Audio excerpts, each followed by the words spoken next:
everyone, and thank you for joining us for today's webcast on electric fleets, the path to zero-emission public transportation. I'm Katrina Gentile, a contributing writer with the Globe and Mail. I've been with the Drive section for the last 20 years, covering everything from new vehicle launches to transportation and mobility issues. And I'm so thrilled and honored to be your moderator for today's session. Before we begin, I would like to acknowledge that the Globe and Mail is headquartered on the traditional territory of the Wendat, the Anishinaabe, the Haudenosaunee, the Métis Nation, and the Mississaugas of the Credit First Nation. And on behalf of the Globe and Mail, I would also like to thank our sponsor today, Schneider Electric. We aren't anticipating any technical issues, but if something arises, please be patient with us. And if you do have an issue, you can click the help desk icon at the bottom of your screen. We will open up the floor to questions about 15 minutes at the end of the session. So if you have one, you can add that question right to the bottom of your virtual Q&A box. So now we need to get to the big question. What are the best solutions to decarbonize public transportation in Canada? We're going to ask that and many other questions to our esteemed panelists today. Joining us are Josipa Petronic. She's the president and CEO of the Canadian Urban Transit Research and Innovation Consortium, or CUTRIC, and she is joining us all the way from Croatia. Next up, we have Renee Amaklar. She's the general manager of transit services at OC Transport for the city of Ottawa, and she is also the first female president of the International Association of Public Transit. And last but not least, we have Michael Haburi. He's the National Mobility Segment Leader at Schneider Electric. Welcome, everyone. And I want to jump right into this discussion. Josipa, I thought we could maybe start off with you. How is Canada doing with fleet electrification? Where are we now with it? Yeah, so I mean, if we look at just public transit to set the tone, like I know we all want to blame the federal government for everything these days, including the fungus on my toe. But on this particular file, the government's actually doing really well. We're ahead of the curve in terms of where we thought we would be 5 years ago. So when you look at all of the electric buses and hydrogen fuel cell buses that are somewhere they've been announced, they've been planned, they've been procured, or they're actually on the road, of which there's about 255. We're well past 5,000 and it's 2024. So the target has been hit about 2 years early. The other good news is there's substantial funding.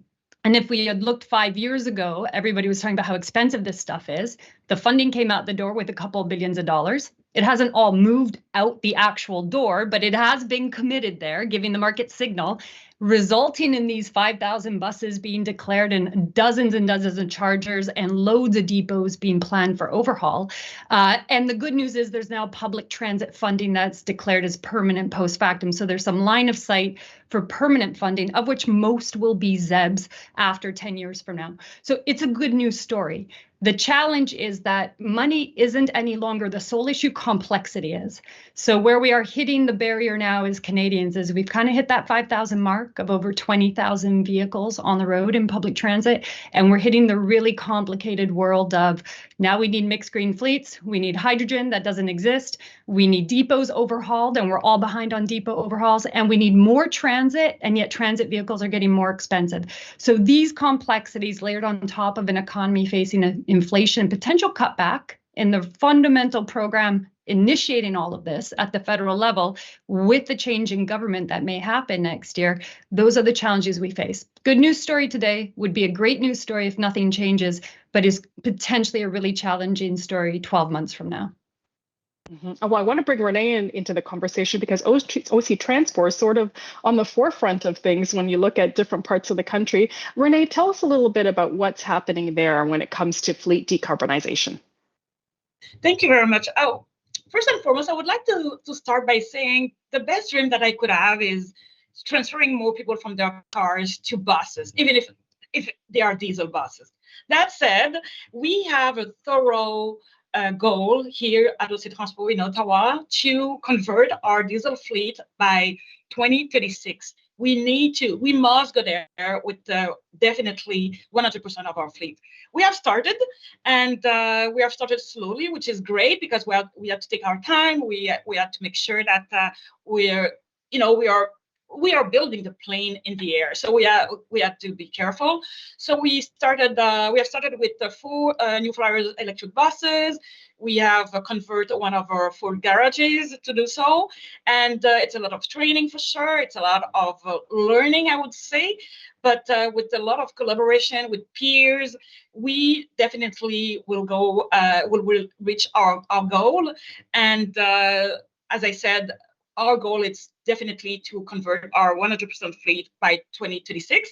A lot of training will need to be done, a lot of learning curves we will need to focus on, but we are there, absolutely.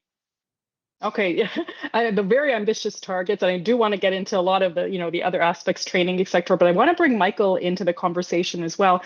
Michael, where is Canada compared to other parts of the world? Are we behind a little bit or leading the forefront?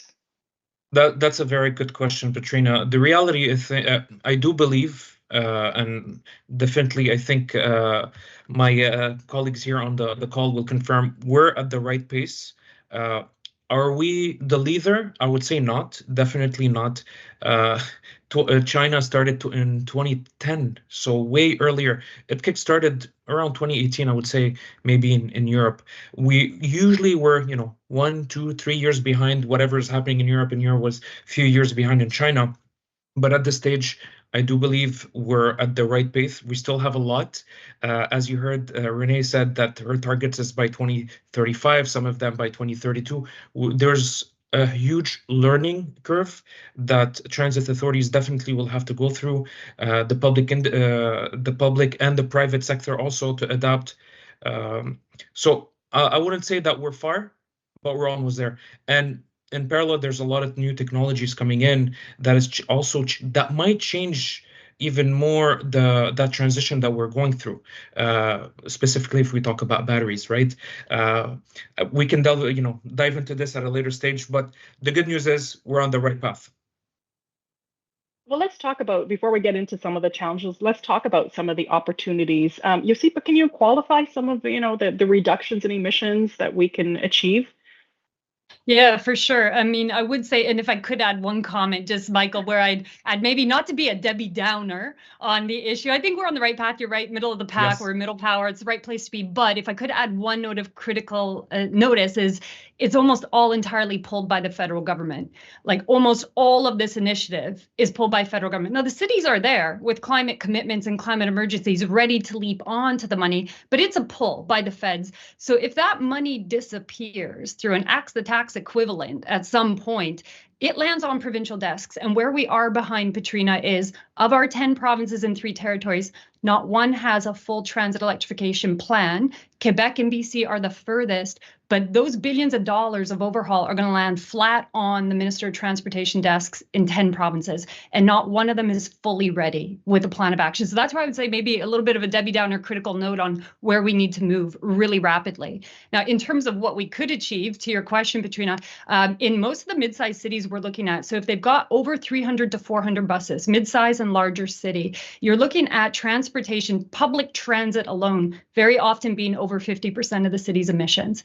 I'll give you one example that we went public with recently at Brampton City Council. Brampton's emissions profile in the city of Brampton, 70% is public transit. And why is that? It's because diesel engines are generally not that efficient as individual heat systems. So you replace them, you get rid of a lot of emissions. When we did their modeling work for them, the result was if you do go to battery electric and hydrogen as a mixed fleet for Brampton, it will kill off over 60% of your emissions. You plunk that on top of the total emissions, you're basically eliminating about 50% of the city's emissions just by decarbonizing public transit. The rest is buildings and non-revenue fleets. That's pretty big. And although public transit's only 1% of the total emissions profile, it's 1% we can kill off as cities and as jurisdictions, and very, I won't say rapidly, but effectively and with an efficient time plan. For a service, we all have to subsidize anyhow. So that is a big opportunity across Canada, about 50% of city emissions being eliminated through the decarbonization of transit. And Renee, talk to me a little bit about some of the challenges, because I know that, you were significant help with Montreal's transit system and decarbonizing that. What were the challenges you faced there? What are the challenges you're facing now? Yeah, for sure. It's a big transformation, right? It's not a project. I would say it's a massive transformation, and we need to focus on the phase-in of those electric buses, the phase-out of the diesel buses, with a lot of challenges because we have our asset to transform, we have our people that we have to train, etc. So it's a lot of things. That's why it's important to get a vision.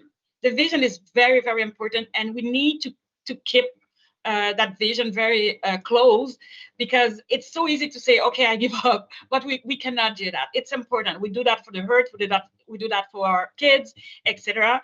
So the infrastructure as well is it's very important, and it's a lot of money as well. Even if we receive loan from Infrastructure Canada, but it's a lot of money to put on those electric buses and the transformation that I just talk about. So I think with those challenges, even if they are not necessarily easy, I think that it's the right decision, and this is the way to go. And Michael, I see you nodding your head. I'm sure you want to talk about some of the challenges, even Yeah, on the safety side of things, moving to this electric fleets. definitely. Well, to build on what René and even what Josipa was saying earlier, the good news is the investment initially were already put in on the vehicles and on the chargers. That's what people used to think about. But the reality is the investment also goes largely in the infrastructure. And what does infrastructure means? Well, there's the depot itself, being it new or overhauled. Of course, there's the charging stations and the stations to repair the buses. And then there's the energy infrastructure. This is where we can produce, in some cases, some energy that we need to keep in mind. Second, we have to also, some of the utilities also came to recognize the criticality of strategic planning and the essential role, of public and private funding into the equation to help alleviate. Now, you spoke about health and safety. This is where maybe the technology piece come into the equation. What we recognize today, if you want to charge a battery, even your own battery on your phone, you just need a cable and plug it in. It's quite easy. It's the same concept that we see the chargers for our vehicles, same thing for the buses. New technology came about where you have a pantograph. It is a system that we usually see on electrical trains. They go up to catch the electrical line that we call the catenary. They inverse it so that a bus can stop somewhere and charge. We call it opportunity charger. So these are technology that we've seen, but in some instances, when it comes to health and safety, having a cable somewhere someone can trip, or we need to use a ladder or something to go and repair the hydraulic equipments, a person can be in a difficult position. So there's also new technologies that they've been tested and now they've been commercialized. One that I truly like and looking forward is the induction charging. So now, same thing with the concept of a charger. You can put it on a small pad and it can charge through magnetism, right? Well, it's the same concept that we see applied for buses or other electrical vehicles. A simple example, in 2018 in Sweden, they've tested on a specific highway. They created a specific road where buses can reduce their speed. It takes them 2-3 minutes to go through that specific path and they can recharge their vehicle. And now they're already spreading it for over 3,000 kilometers across Sweden. So exciting ways also coming that path. But then there's the training piece that definitely René tapped on. We're talking about new technologies. It's not a mechanical equipment that we're using anymore. There's electrical equipment, high voltage. So we cannot just use a drill to install something somewhere, a mechanical component. We need to watch out, so otherwise it could be quite dangerous. So a lot of moving parts, let's say, for the operators to take into consideration too. Yeah, and Petrina, could I add one component there, though? Maybe like Michael, I think we're preaching to the choir in the sense that we're like, it's cool tech, it's amazing, and it's going to really reduce emissions, and hopefully it also moves more people by buses than by cars in the future. But I think for a lot of Canadians these days, like we're all aware, although we care about the climate, environmental language goes in one ear and out the other because we're worried about our paychecks and we're worried about our mortgages and we're worried about interest. So to your question, Petrina, what are the opportunities? There are environmental opportunities, there are tech, but the big opportunity that maybe we would all probably agree with as well, is the job creation and the job movement. The bus world is not seen as sexy as auto, and we hear about automotive all the time. Largely when NAFTA is ripped up, it might be ripped up again. We hear about auto jobs, great, but we actually house two of the largest manufacturers in North America of buses and electric buses, and that's New Flyer in Manitoba and Nova Bus in Quebec. And New Flyer in Manitoba owns about 80% of the market in North America.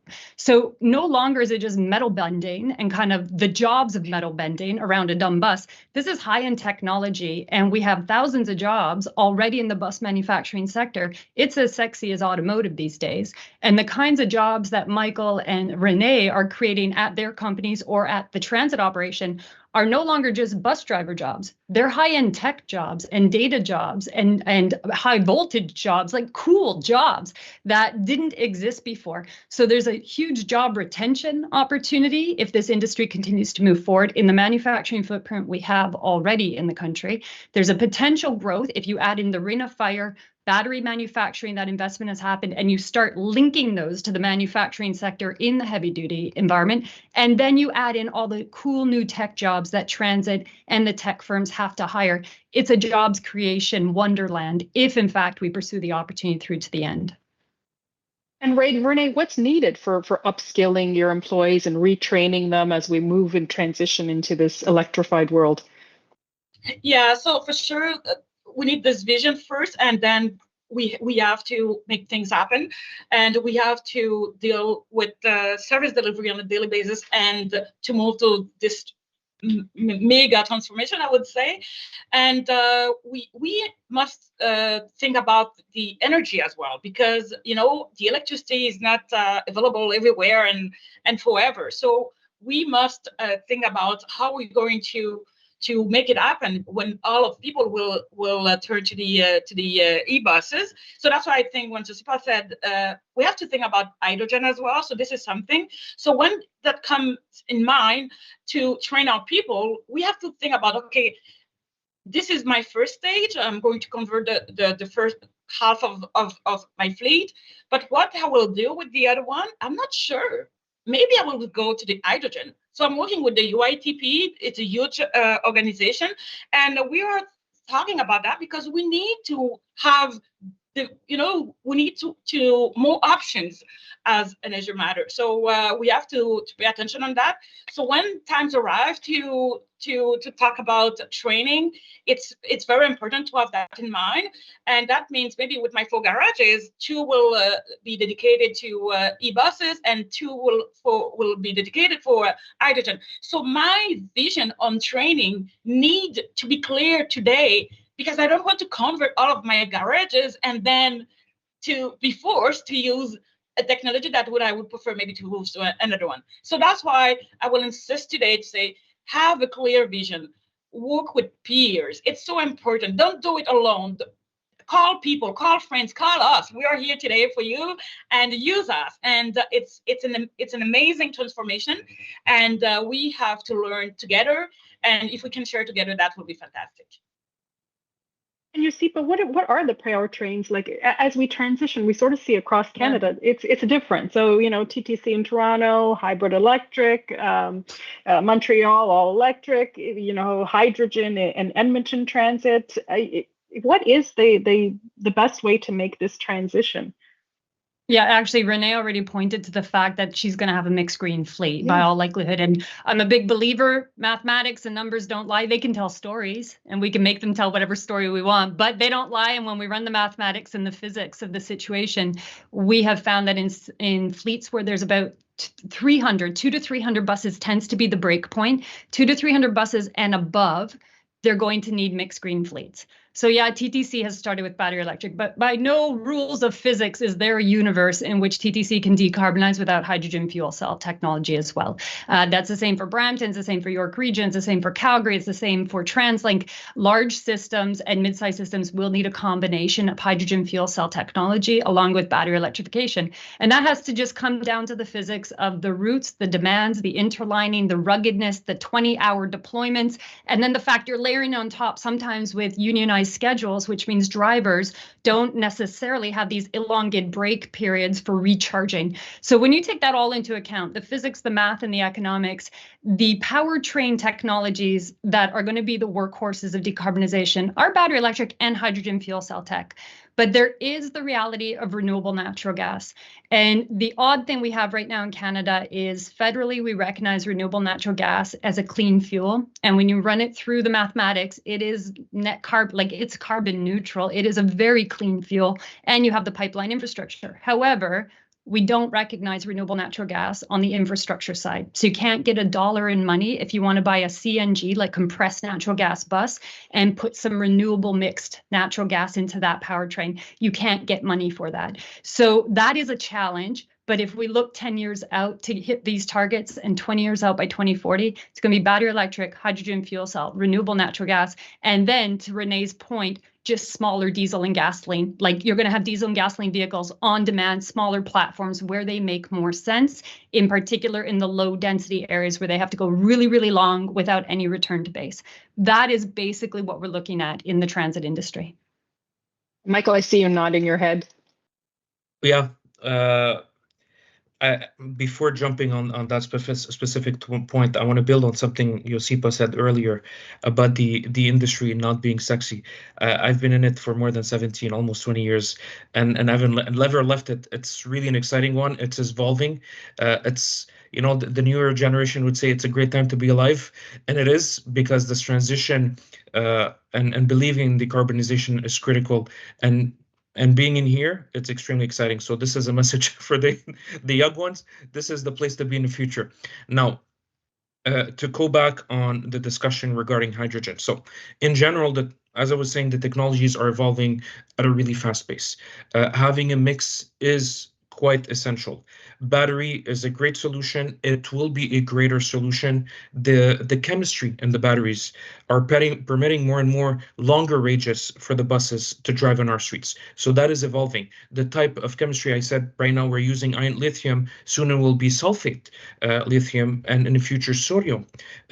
Initially it's a liquid type based battery. In the future it's going to be fully solid state. So that angle is going to be positive, even if they decide to go fully on batteries. So to build on Josipa, what she said on hydrogen, the good news is it is being tested. It is being applied in multiple regions of the world to assess first if it's efficient, viable, and also on the economical piece.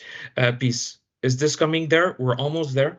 A small example in Maryland in the US, they installed already some chargers in Montgomery County, and now they're using it. They have battery storage to collect the energy that is extra collected, and on top of that, now they're installing for longer route, they're using hydrogen. So, and I can continue talk about the multiple angles that we're seeing more and more on that industry, but I think definitely having a mix of energy and even possibly on-site generation, that would be the best to alleviate the missing, I would say, megawatts that some of the utilities cannot provide, and especially the utilities that cannot provide clean renewable energy. We're quite lucky here in Canada. We have BC and Quebec, they have clean hydro energy. When you go to Ontario, it's a big mix. You go to Alberta, it's a different game. So that suddenly we have to bring in other technologies to alleviate. And we want to make sure that we're driving electrical cars from clean energy and not from fossil fuel. Otherwise, we're fooling ourselves in a certain way, right? Katrina, if I can, I think we forget one thing that I said earlier. It's, just to be able to switch people from their cars to even diesel buses. It's massive, the impact that we'll have. Keep that in mind as well. We have to work on those both to transform our fleet, but transfer those people from their cars to public transit. So this is another story for sure. Yeah, and could I add, Katrina, to Renee's point and add a dollar figure to it? Because there is no better way to kill off emissions than getting people into buses and trains, even if they are diesel and gasoline, as Renee said. So we're focusing on like the high-end ideal goal, but reality is you start tolling roads a little bit, eliminate parking spots a little bit, make it more expensive to have a car, which none of us want to hear, but it's going to have to be a reality. Get bums into seats in mass transit. You're eliminating emissions faster than any other mechanism out there. And there may may be a reason why that has to be a very large part of the puzzle going forward. The price point, like to put all of this idealization into context, which we all love and we all want to go green and build this job industry and so on. Right now with inflation, you know, your average vanilla bus that's diesel 40 foot is maybe about 800,000, depending on the accoutrements you put on there, right? Like 6, 7, 800,000 in that zone. Your average battery electric bus with a few hundred kilowatt hours of battery pack on it in the 1.4 to 1.7 million. So you're talking about double. You want a hydrogen fuel cell bus, 2024, with inflation that's now hit those powertrains and the whole manufacturing, which is very boutique right now, it's 2 million plus. So you're looking at 2.5 diesel buses or 1 hydrogen bus. Then you take a look at diesel roughly in the equivalent time, you know, the kind of equivalent cost of hydrogen is about $10 a kilo. The hydrogen, that's the equivalent energy amount, is about $40 a kilo. So not only are you paying more for the bus, you're quadrupling your fuel expenses. You are killing emissions, but you're quadrupling your expenses, which may lead to 1/4 of the transit system.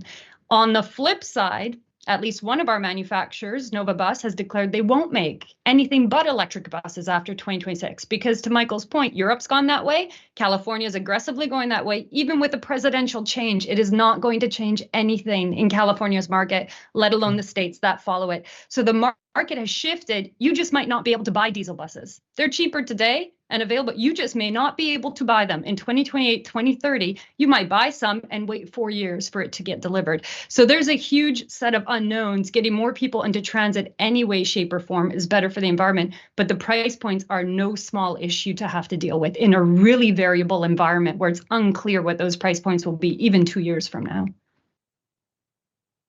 Renee, how do you deal with those, the price points? I mean, those are astonishing numbers.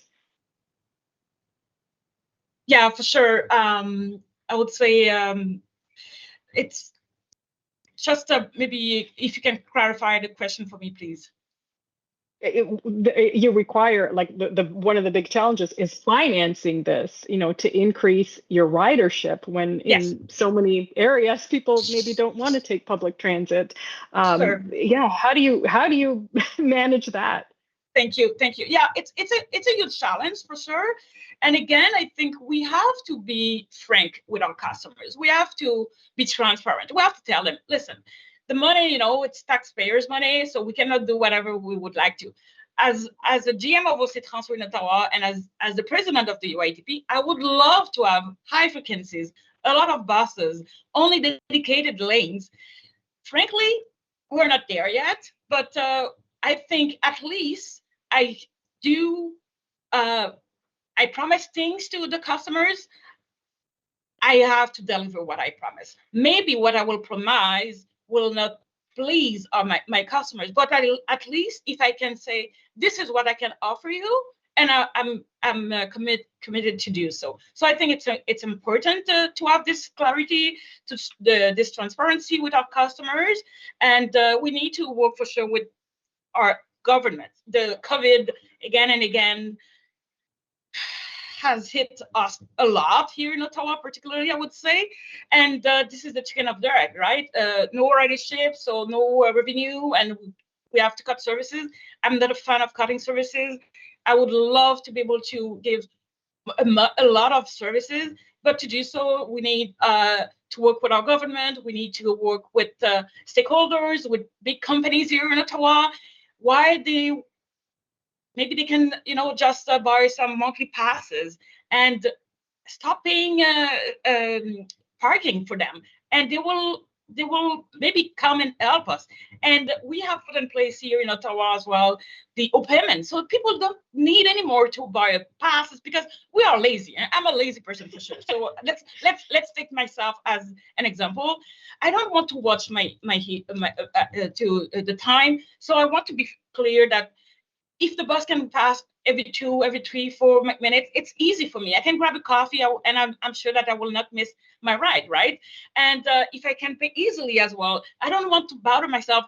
Oh, should I buy monthly passes or just single? Use your payment, use your debit card, credit card, wallet, mobile, and do it. So we must work with technologies people, as Michael, to find how we can attract our customers, But please don't forget the human. We have put in place so many technologies that we have forgot the human behind it. The customer's experience is so important. A bonjour, hi, it's so important. And if I care of my customer as well care about me. Thank you. Petrina, could I add one point? Oh, Michael, you do as well. You have a point to jump in. Yeah, if it's okay. So we're talking about the customer service. At the end of the day, whatever we are all doing is to facilitate the life of the public, right? And what we're doing here, and we spoke about big numbers. You brought it up, Petrina, earlier, and Josipa. Yes, it's a major investment, but if we look at our infrastructure right now in Canada, we just take a step back. Most of our infrastructure is 50, 70 years old. So the only thing we can do is overhaul. And it's not as massive as what we think. It's small. We're used to, putting few millions left and right, but now we're talking about completely new infrastructure that will serve the population for the next 20, 30, 40, 50 years. Now, buses, of course, they have a lifespan, we call the mean time before failure of an average of 20 years. I get it. But the infrastructure is felt. Everything that has to be there, it has to be ready and proof for the next years. Compare it to Abu Dhabi or Dubai, where they're starting from scratch. Well, they also invested major, and their beautiful skyscrapers and transportation and rail system is also gonna be there by 7 years. So in the next 30 years, we'll have to do another overhaul, right? We have to go through this, but it is the right investment for our population and also for to decarbonize and make sure that we're able to achieve, all of us, our net zero plans. I'll let you, Josipa. Yeah, I'll just add one concluding comment on that, because I know there's a lot of questions about school buses and maintenance and so on. But to the point about, as Renee said, we need stakeholders in government, all of these partnerships, great. But I'm going to go into the lens of like money, right? So at the end of the day, we elect our governments. And what we're saying is we need you to give us more money. And yet we're in an era where nobody wants to pay more income tax. Nobody wants to pay more taxes. We want less taxes, not more. So where does the money come from? So to your question, Petrina, is we have the option of give an awesome system so we can raise transit fares. Nobody wants to charge transit riders more, but if we have to, maybe that's a possibility, but it's not going to pay for all of this stuff. That's a hopeful wish. So where will the money come from? And where the money has to come from, and this is where cities are going to have to take the lead, and it's politically messy and nobody wants to say it, but toll roads, parking fees, carbon pricing. The carbon pricing in British Columbia, carbon pricing in Quebec got funneled through, and that's why TransLink's got some cash and Quebec transit agencies have some cash. So things we don't like to say, but the money's got to come from somewhere. I have immigrant parents. They taught me, well, money does not grow on trees. So it's either going to come from somewhere in the carbon world or the transportation world, like tolls and road pricing, or we're just not going to have transit. And that despite the savings that we may realize down the road with transit electrification. I'm going to close one last point and to build on that. And you're right, at the end of the day, that these funding has to come. In the meantime, there's and this is a new type of service being offered. A lot of utilities in Canada, and even Schneider Electric offers that, is a sort of financing. We call it energy as a service, where the energy infrastructure is installed to provide them clean energy for those who are in a certain way limited, or at least need what we call a microgrid. So, small generation, local generation being controlled by a certain controller to move from whatever is coming for the utility. And that is coming as a service. So the financing is put up front, and then the reduction of cost is created through these energy reduction. And that will be, at the end of the day, in the pockets of the transit authorities. But still, at the end of the day, someone will have to pay for that. And it's going to be our pockets. Our pockets, it means the government. Renee, last word to you before we open it up to the audience questions. Yeah, I think I would like to echo that it's important to talk about transit. This is a good forum today. We talk about electric buses, but again, any kind of forum where we can put transit first, I think it's good. And we need to continue to advocate for transit. We need to continue to convince people that it's better to switch from cars to buses. For sure, not in rural area, for sure, and long distance. We're not talking about that, but downtown, those kind of areas, I think definitely it's important to be able to offer good service And if the services is there, definitely people will come, but we can a little bit force them by putting in place, as my colleague Jessica said, the parking fees, etc. But please, dedicated lines as well, because if the bus can go faster than the car, well, people will take it. For sure, I would.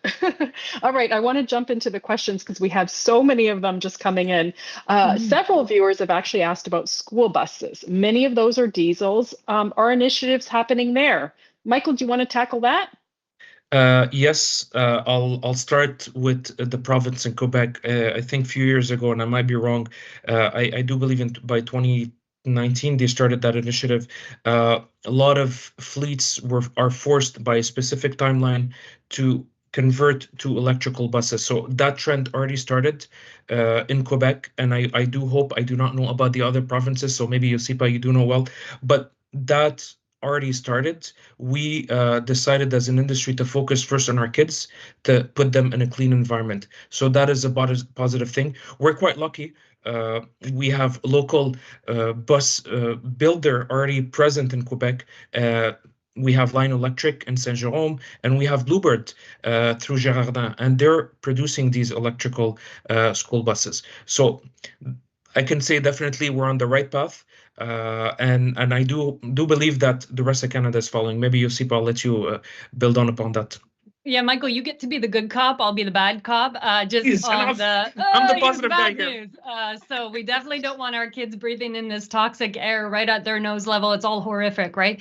However, school buses, unlike public transit, don't have guaranteed taxpayer supports. A lot of them are private companies, mom and pop shops, as well as some very large corporate fleet operators. And almost all of the electric school buses in the country have some element of federal funding attached to them. So Quebec led the way. BC had an incentivization program in the past. They led the way on breaking, the mold. However, most of the electric buses in the pipeline right now, in terms of we're going to buy them, we're going to deploy them, are attached to the federal Zero Emissions Transit Fund, which is the same fund that funds the electric buses and the hydrogen buses.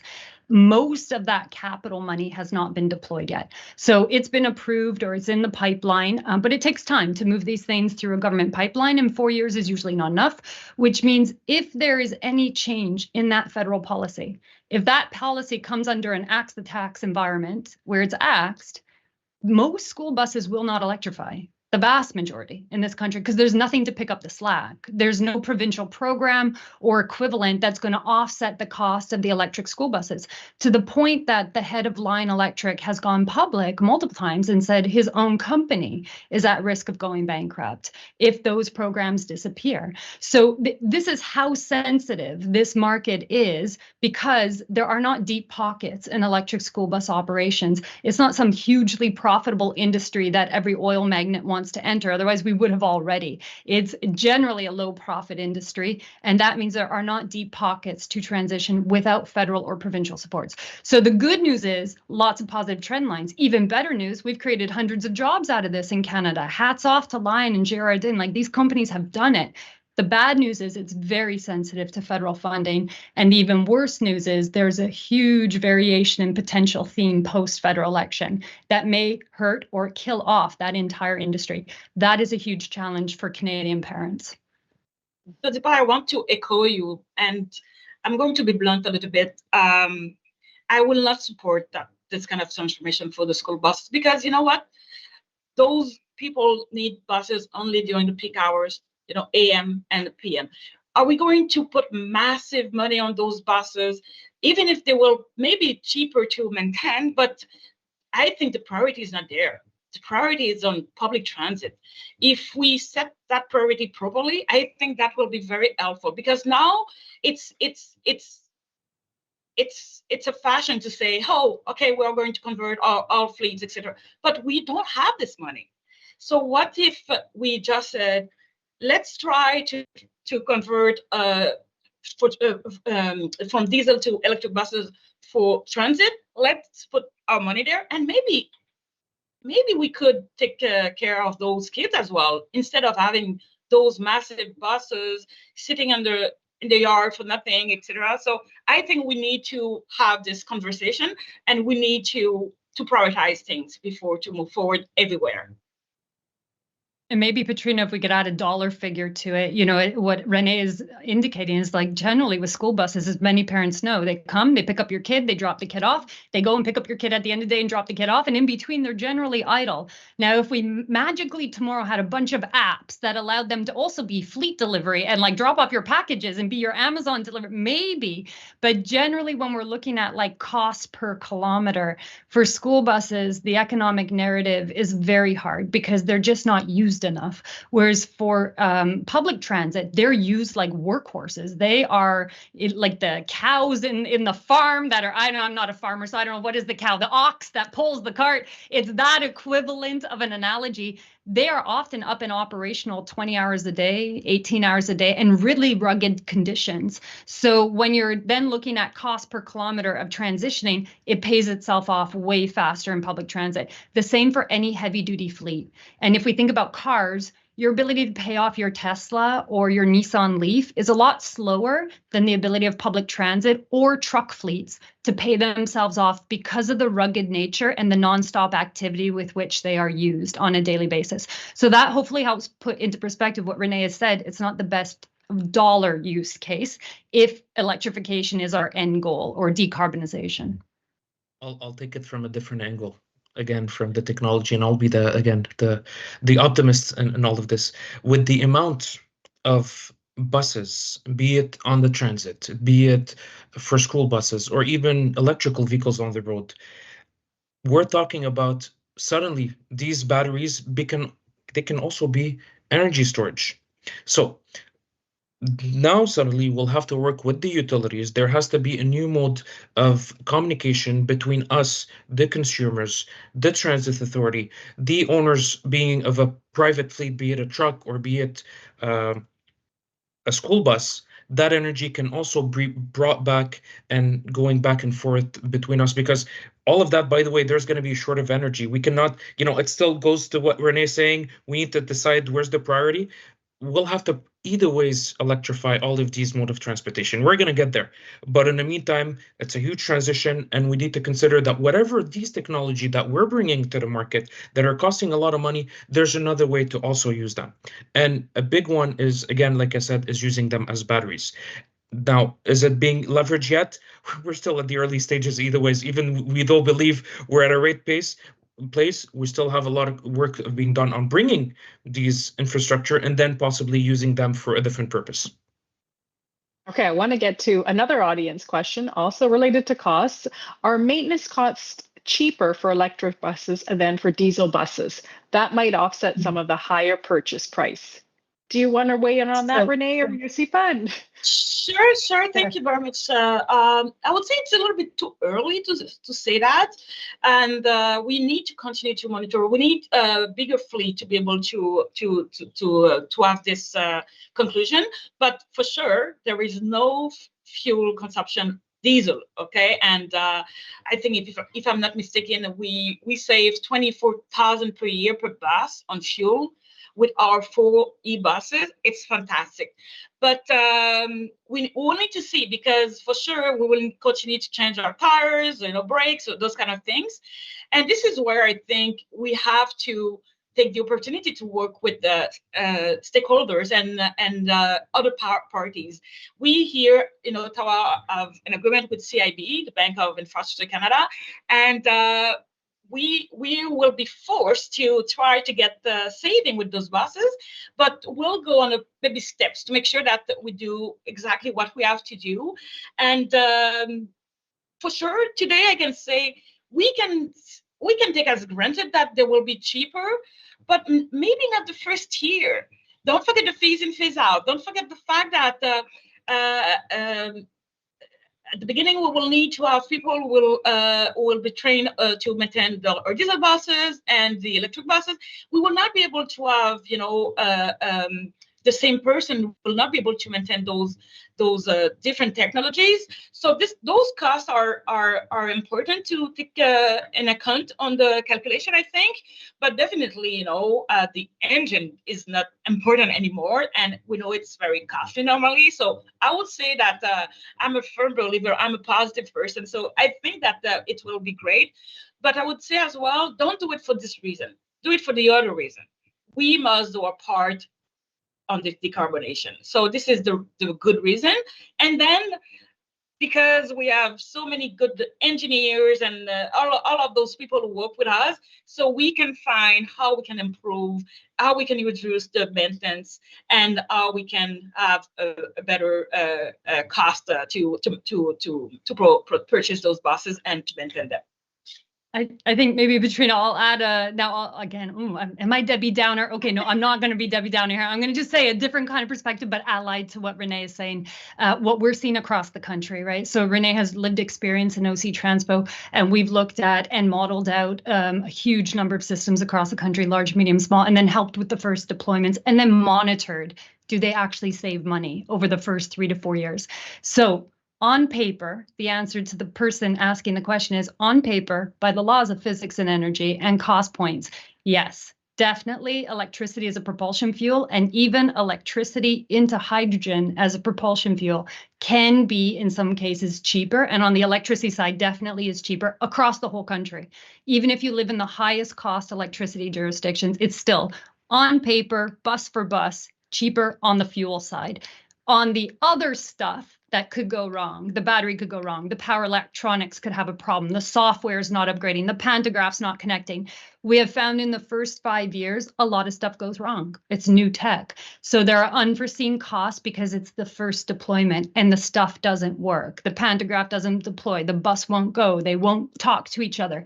That's the first generational learning bumps. And Renee, you had suggested the first year won't be cheaper. I'm suggesting the first generation won't be cheaper because those learning curves are filtering their way through. And when you go from 1 bus to 10 to 100, you have 1, 10, 100 learning curves. And then you get to full fleet efficiencies of maintenance and operation, and you start to see those savings. But the second thing I would add that may offset some of those savings, where we have to accept, as Renee said, it might not be this huge cost savings. It might be save the environment and hit neutral, is that when you are replacing diesel with an electric, and even in some cases a hydrogen, you need more than one vehicle.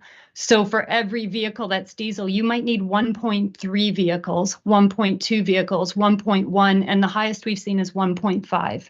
So that means you're buying a bus and a half at a higher price point to replace your previous diesel to deliver the same service. Now, all of that depends on how tight on the schedule you are, how much en route charging you give, how much you're willing to cut up your blocks and add new drivers in exchange for buses. So there's lots of things you can play with.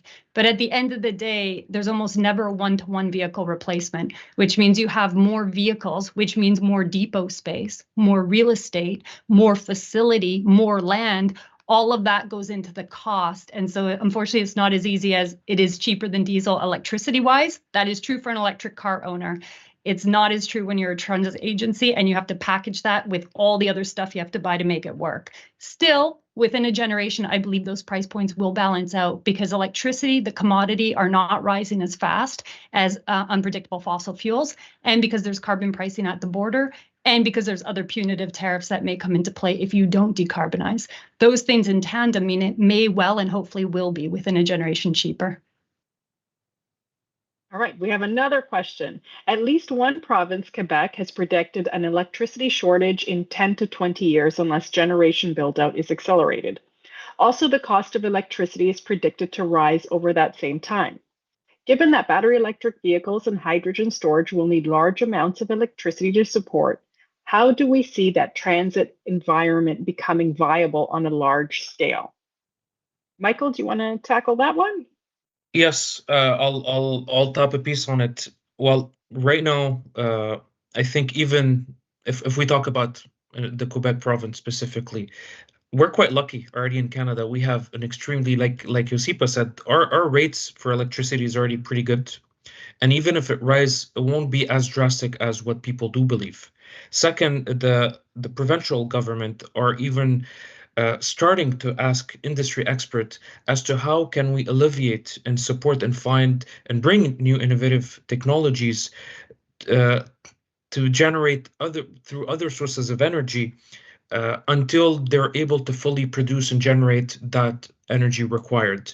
Now, Definitely, and I think I said it earlier before, there's going to be other ways.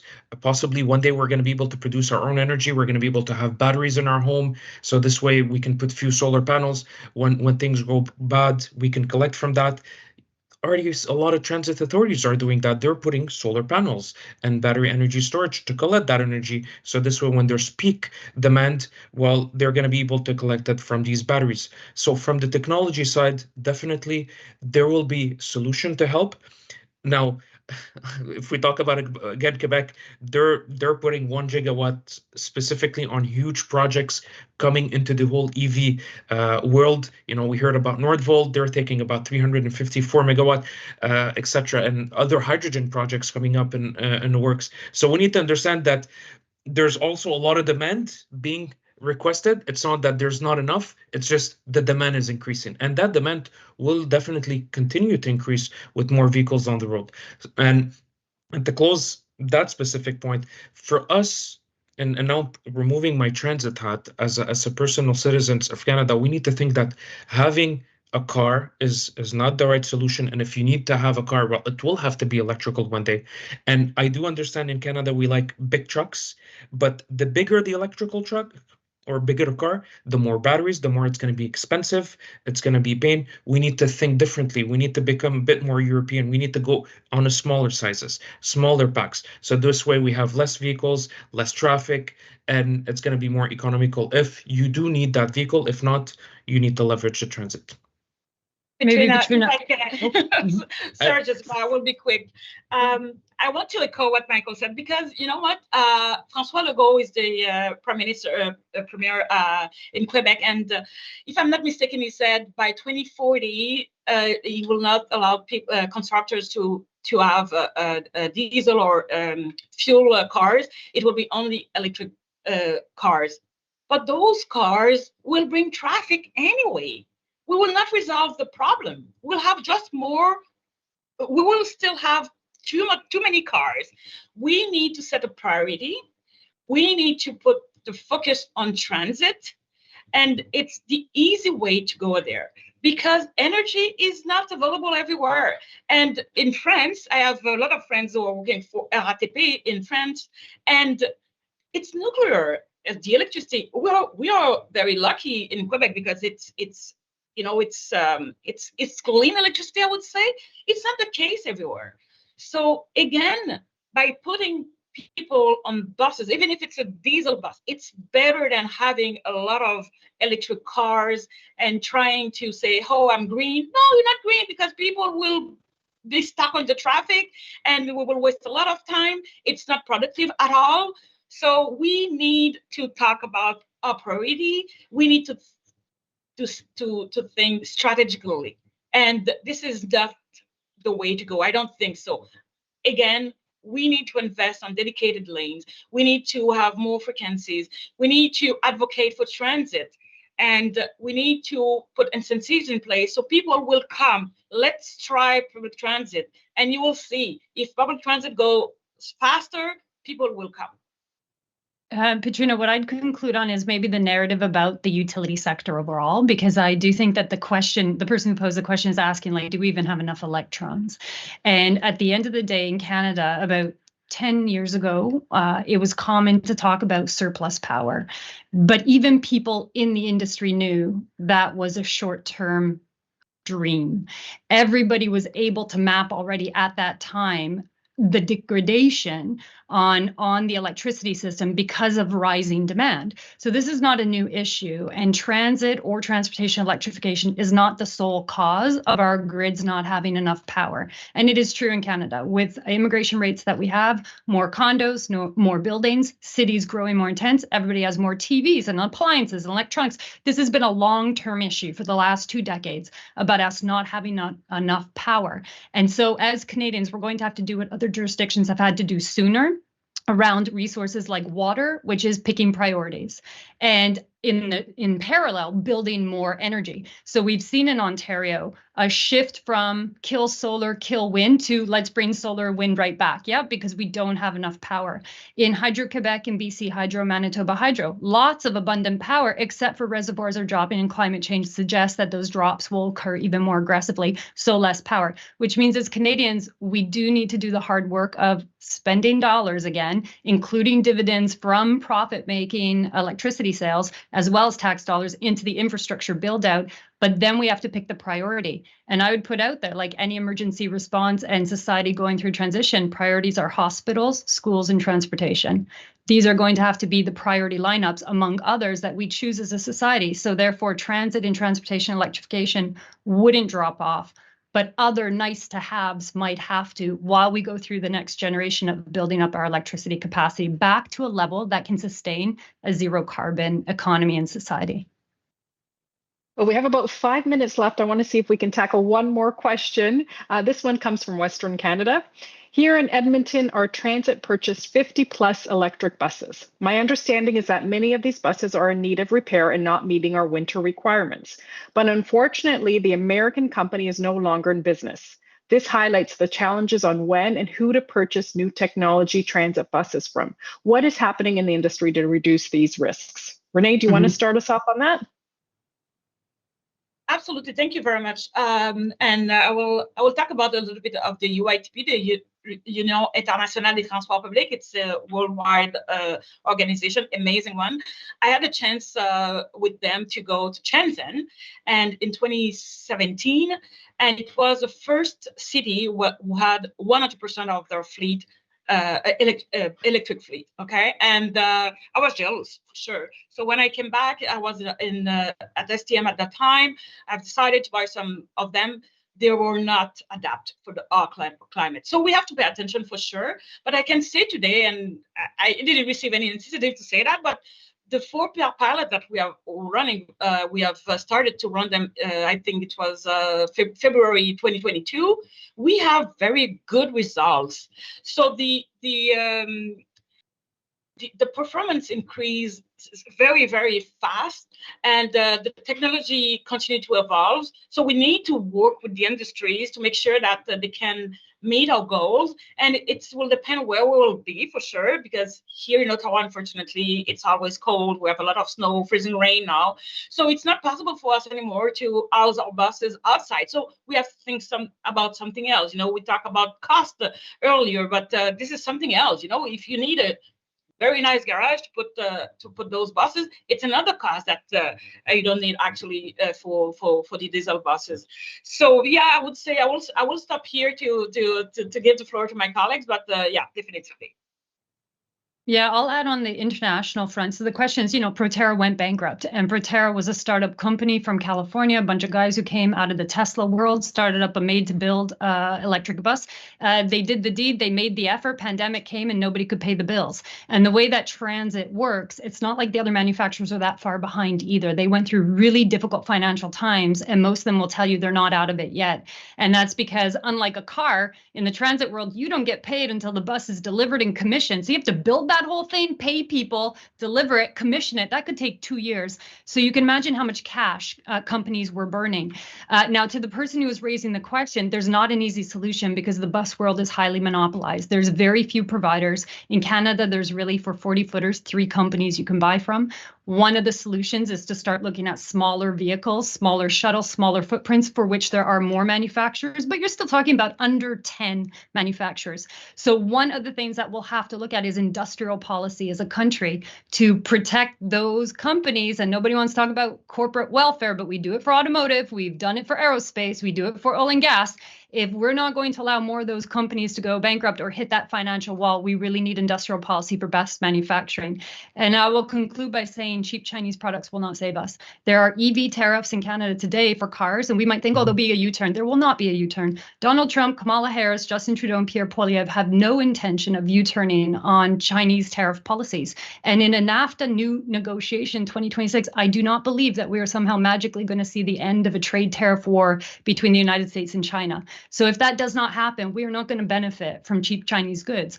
Therefore, the only solution really sustainably is industrial policy that recognizes bus manufacturing and rail car manufacturing as critical industries that the nation state has to protect. Last quick word to you, Michael. I would conclude that even though the situation, and to build on everything that was said specifically on the situation in Edmonton, that company, Prothera, it got bought by Volvo, and Volvo is the company that owns Novabus, that produces it's one of these manufacturers here locally manufacturing these buses in Canada. So the reality is, as an industry, we are supporting each other's. We're not gonna let that situation derail. We will be supporting it. We have Future Care taking and doing a lot of initiatives to support and reinforce the industry. We have other platforms, definitely UITP on a global scale, but even in Canada, we have also the Canadian Urban Transportation Association. As an industry, we are always discussing and finding new ways to make sure these new technologies or these new challenges that either on the legislation side and governmental and financial, or even on the operational level, everything is being discussed. And that is, we're quite lucky. These organizations have been there for a long time, and more they're taking more, a bigger position within the society. People are hearing more about it. Why? Because transportation wasn't a big focus for us. We were all used to using our, again, I said that a lot, we love using our huge SUVs, but definitely we will have to do that shift. Again, I'm being positive. I'm currently in France, in Lyon. When I walk in the streets and I see electrical buses all over the place, streetcars, rail cars, interurban, intermodal type of transportation all over the place, it's quite exciting. And I do believe that this is what our future generation and our kids do need to facilitate their lives and being in a sustainable environment. Well, unfortunately, we have to leave it there. What a fantastic discussion. On behalf of the Globe and Mail, I would love to thank our speakers, Josipa, Renee, and Michael. That was an excellent discussion. I know we could have gone on several more hours with all the questions that are coming in. And of course, I want to thank our virtual audience for listening in and for providing some great questions. And a special thanks to our sponsor, Schneider Electric, for making this webcast possible. So we will get a link to this webcast in a few weeks. In the meantime, thank you for joining us and enjoy the rest of your day. Thank you. Thank you.